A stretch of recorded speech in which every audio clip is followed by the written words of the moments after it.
La película de Alejandro González Iñárritu.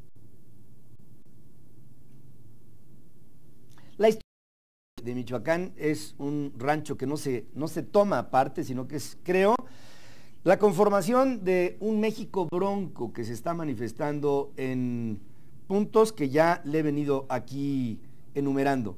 Es la Costa Chica, la Costa Grande, Tierra Caliente, de toda una serie de zonas que van desde Chiapas, pasando por Oaxaca, pasando por Guerrero, después pasando a Veracruz, pasando por Michoacán, y en Michoacán ayer habló Alfredo Castillo, que es el comisionado para la bla bla bla bla bla bla de parte de la Federación, que es el hombre que está tratando afanosamente ya desde hace varios años de pacificar al estado de Michoacán.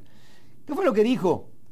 Lo que dijo fue que hubo de los 9 muertos, 7 que pudieron haber sido masacrados por sus propios compañeros, es decir, que ellos nada más mataron 2, aunque esos 2 que resulta que pudieran tener balas de las que usa los cuerpos federales y los cuerpos militares y los cuerpos que están al mando de Castillo, también tenían balas de 9 milímetros, que son las que usan las fuerzas rurales, que ellos primero atacaron, después hicieron aliados, después oficializaron, después les dieron mando y fuero, después las hicieron fuerzas rurales, después las persiguieron, después las matan y ahora las están a los encarcelando, todos, Mireles, Mora, el americano, todos encarcelados. 7 de los 9, dice el comisionado Castillo, resultaron muertos por fuego amigo, es decir, por la propia sociedad civil a la que él como autoridad le dio la posibilidad de que trajeran armas 9 milímetros, porque de entrada estas armas 9 milímetros son ilegales para que las porte un civil, pero como el gobierno, el ínclito gobierno federal les dio las posibilidades de que portaran esas armas, entonces ahora pues el que se ríe se lleva. Ahora, ¿qué era lo que en realidad Alfredo Castillo?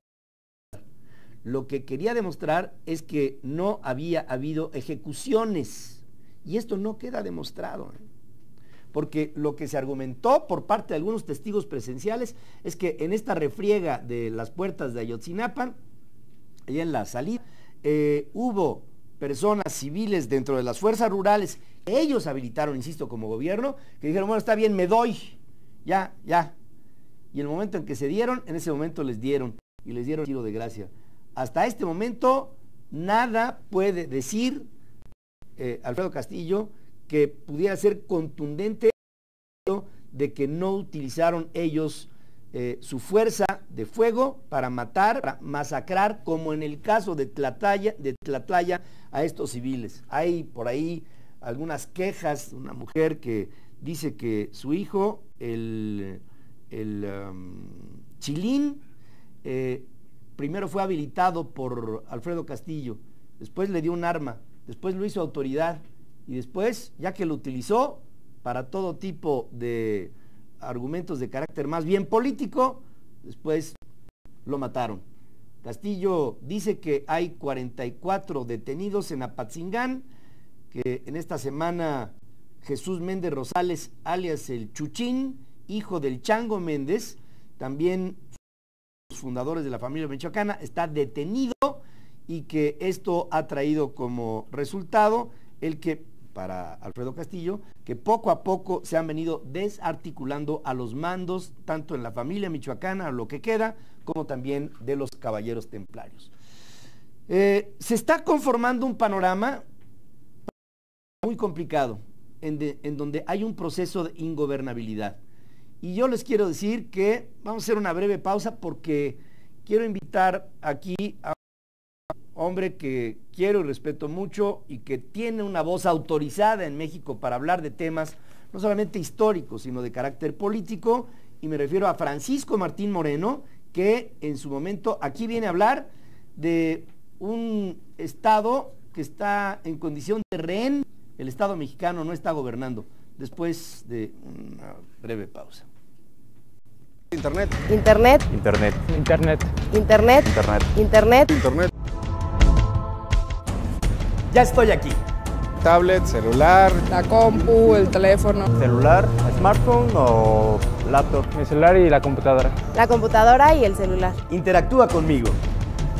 Tu opinión es muy importante. Es una buena fuente, es rápida, accesible en cualquier lado. Todo el mundo y de temas muy variados. Enterarnos de lo que sucede día con día. Soy el primer periodista 100% digital. Es el medio más rápido, más efectivo, más inmediato. En vivo de lunes a viernes por Ferriz Live TV. Entretente e infórmate. De 8 a 9:30 de la mañana. Suscríbete. Suscríbete al canal. Suscríbete. Pues suscríbete a su canal. Suscríbete aquí. Esto es Ferriz Live TV.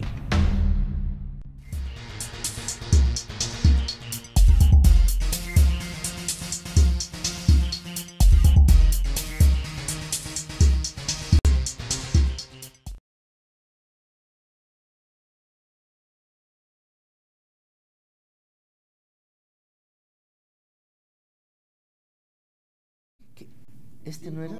Es balinazo. Ah, yo pensaba, imagínate. Estoy aquí con... No requiere ni de presentación. Francisco Martín Moreno. ¿Cómo estás? Muy bien, Pedro. Encantado de estar nuevamente contigo. Aquí ¿no? haciendo, ya saben... Patria. Patria. Estamos haciendo patria los dos. Y quiero decirles que Francisco y yo hablábamos anoche sobre lo que está generando en el país. Se meten a los cuarteles, hay manifestaciones enfrente de instalaciones de la Marina, en Icacos hubo una en Acapulco, otra en Salina Cruz, hubo otras manifestaciones sobre el tema de Ayotzinapa en Veracruz, en Chiapas, en la propia Oaxaca y en Guerrero. Y luego esto puede, no sé si desde tu punto de vista haya la posibilidad de que esto se vaya a generalizar o vaya a ser más grande. ¿Cómo lo ves?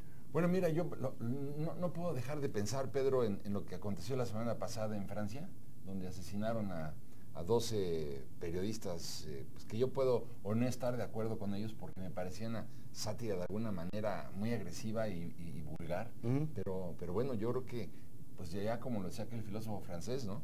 Yo puedo no estar de acuerdo con tus ideas, pero estoy dispuesto en empeñar mi vida a cambio de defender tu derecho a decirlas. Entonces, yo creo que todo el mundo tenemos derecho a expresarnos. Bueno, aquí, ¿qué es lo que está pasando, Pedro? Es un proceso de descomposición tremendo, el que está viviendo en nuestro país, pero no arrancó en este momento. Es decir, todo esto tiene una historia, y la historia es que nuestro país nunca se gobernó de acuerdo a la ley, sino que siempre se gobernó de acuerdo a los estados de ánimo del presidente de la República. Y si no de acuerdo al presidente de la República, al tirano en turno, al dictador en turno.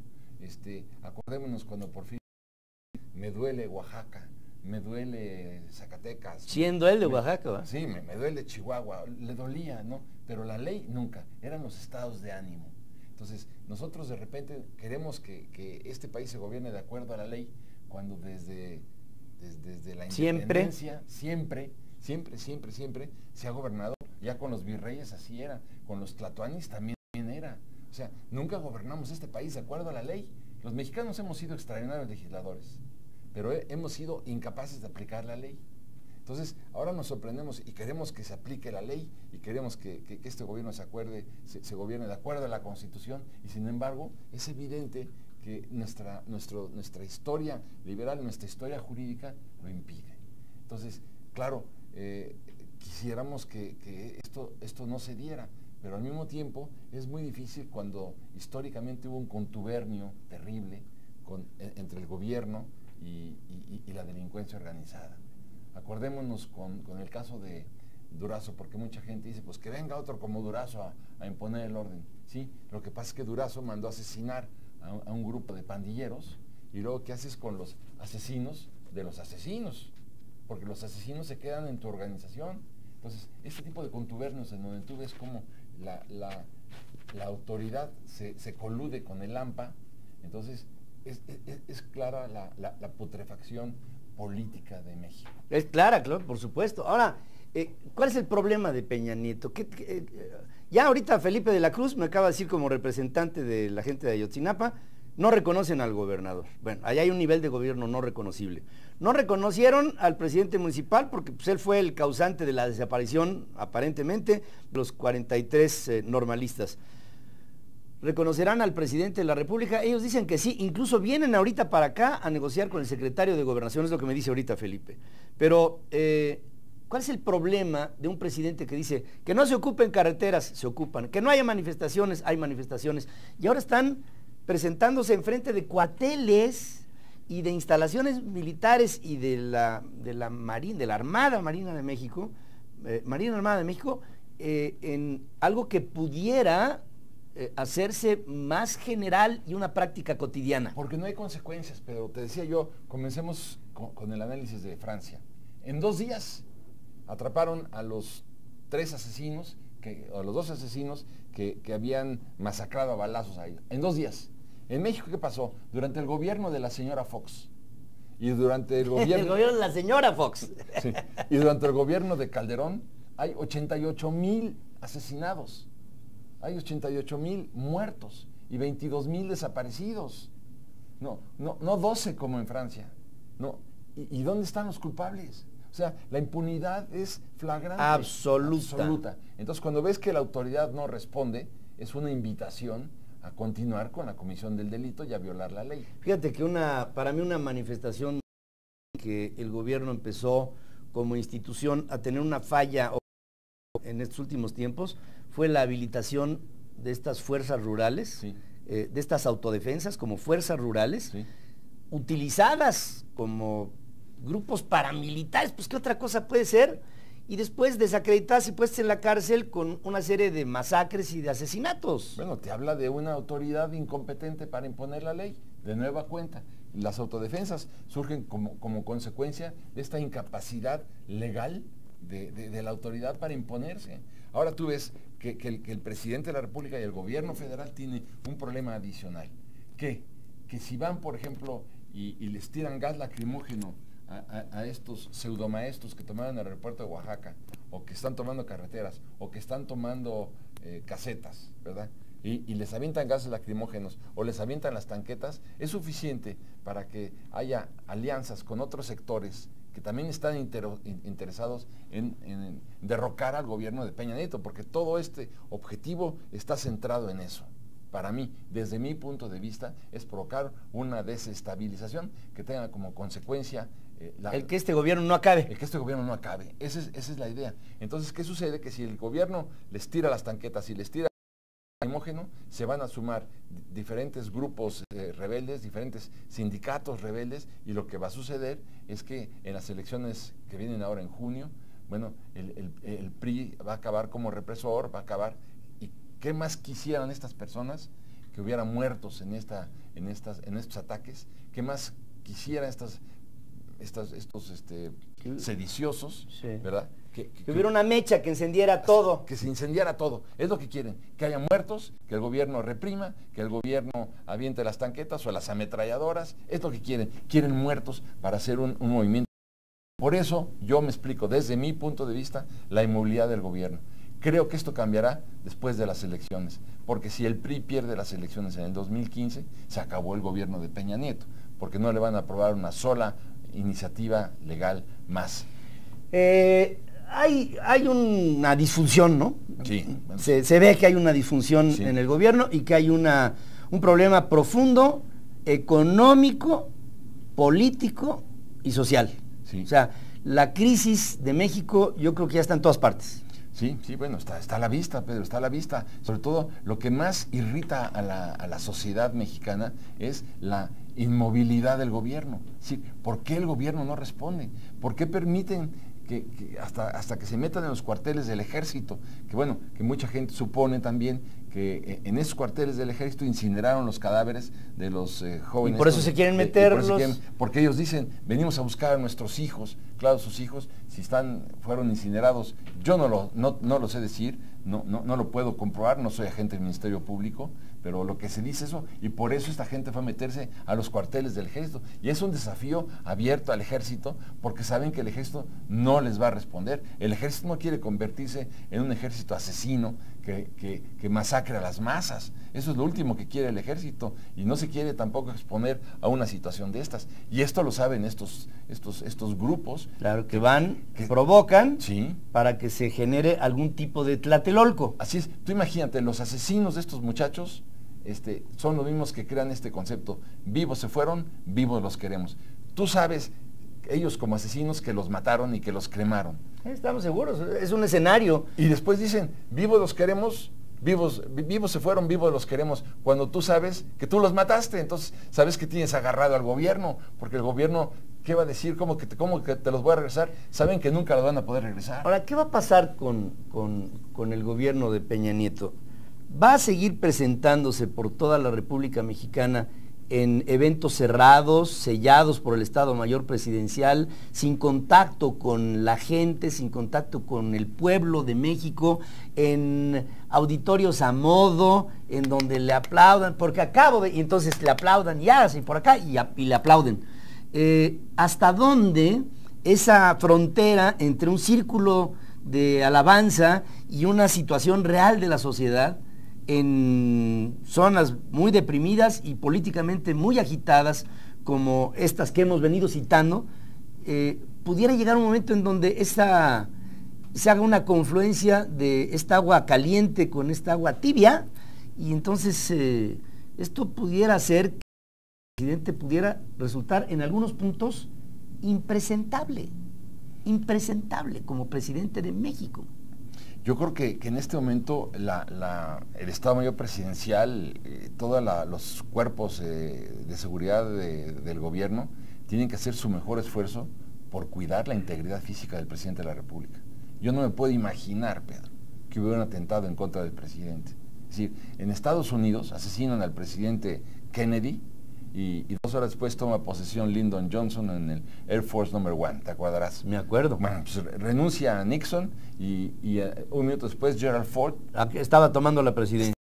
Eso se llama una consistencia política, democrática, jurídica, madurez también democrática, y no pasa nada.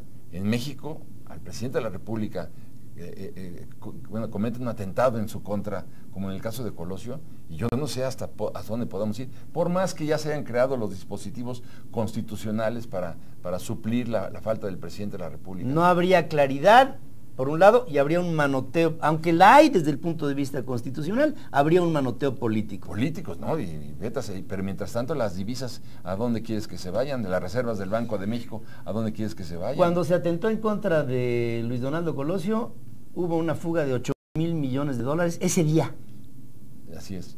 Yo me quedé con la cifra de 10,000, pero bueno, es igual. Es lo mismo. Es lo mismo, es lo mismo. Pero, y no era presidente. Y no era presidente. Y estaba Salinas, que ejercía el poder y ejercía la autoridad.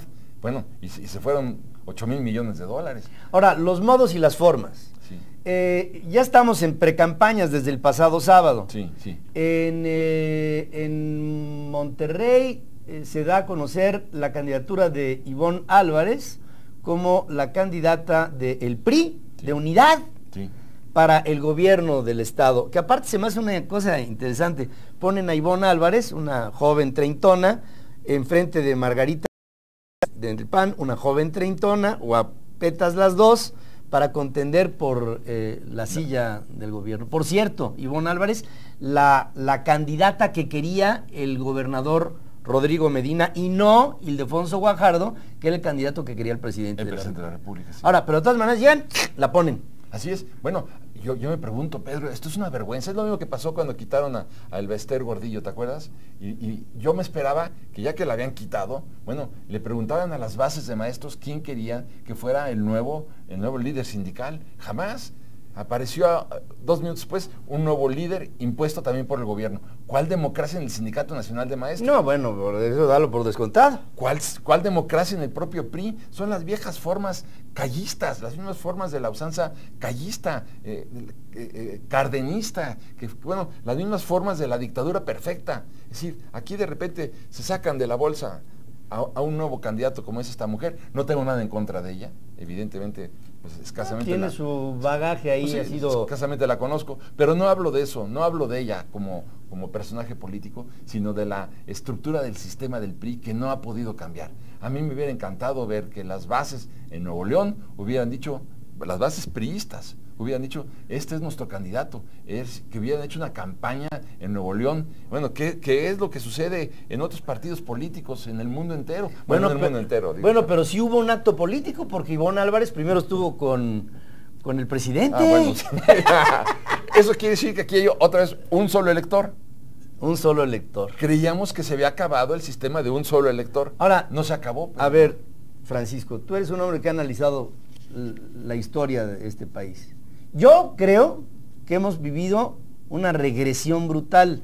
El sábado, en la manifestación de Oaxaca, de lo que se estaban quejando los maestros de la coordinadora, era que ya les paga Hacienda en el centro, ya no les paga la Secretaría de Educación Pública en Oaxaca, les paga Videgaray. Así es. Les paga su dinero. Así les paga. Sin la posibilidad, incluso para ellos buena, de que no haya cuotas reducidas por ausentismo, tampoco les dieron aguinaldo, que es un asunto que están arreglando con Gavino, pero finalmente hay una especie como de tendencia hacia la centralización de todo.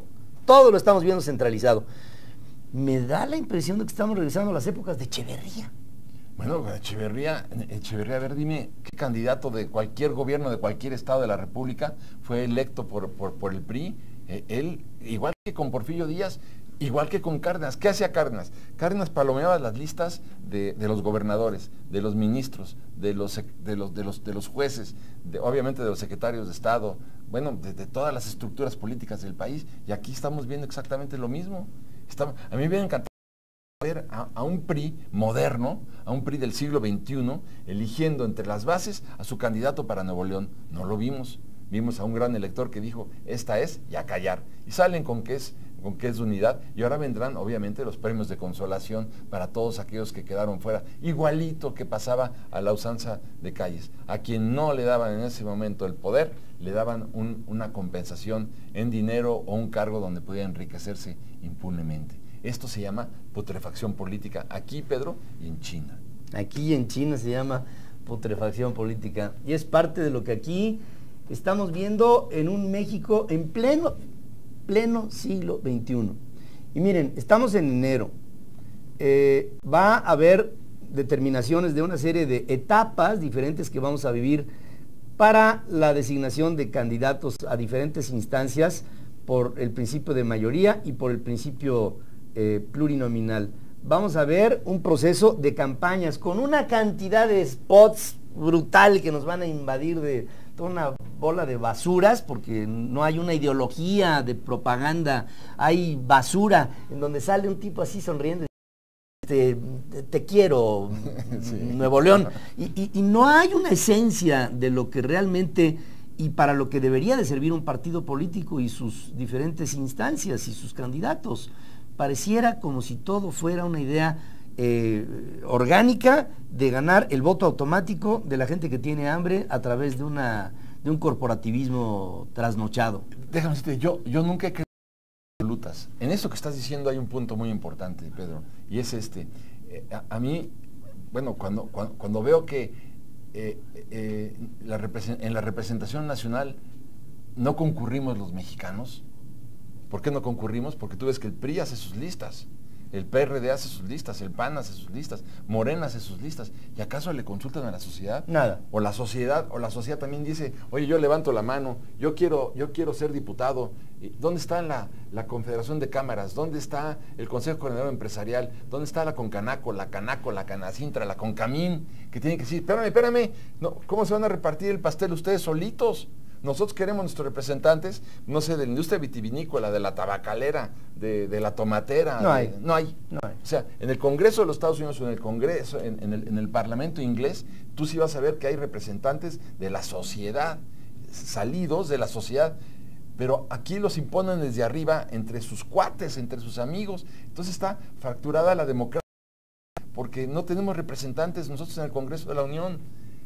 los mexicanos no tenemos representantes en el Congreso. No hay. Esto es una tragedia, Pedro. No hay. No hay. Por eso tengo fe en donde estamos, en internet, por eso tengo fe en las redes sociales, por eso creo que hay un gran movimiento que se podrá orientar a través de las mismas redes sociales, que pudiera llegar a por lo menos perfilar el camino que tenemos que seguir para encontrar la puerta de entrada, algo que todavía no practicamos en México, que es esa democracia.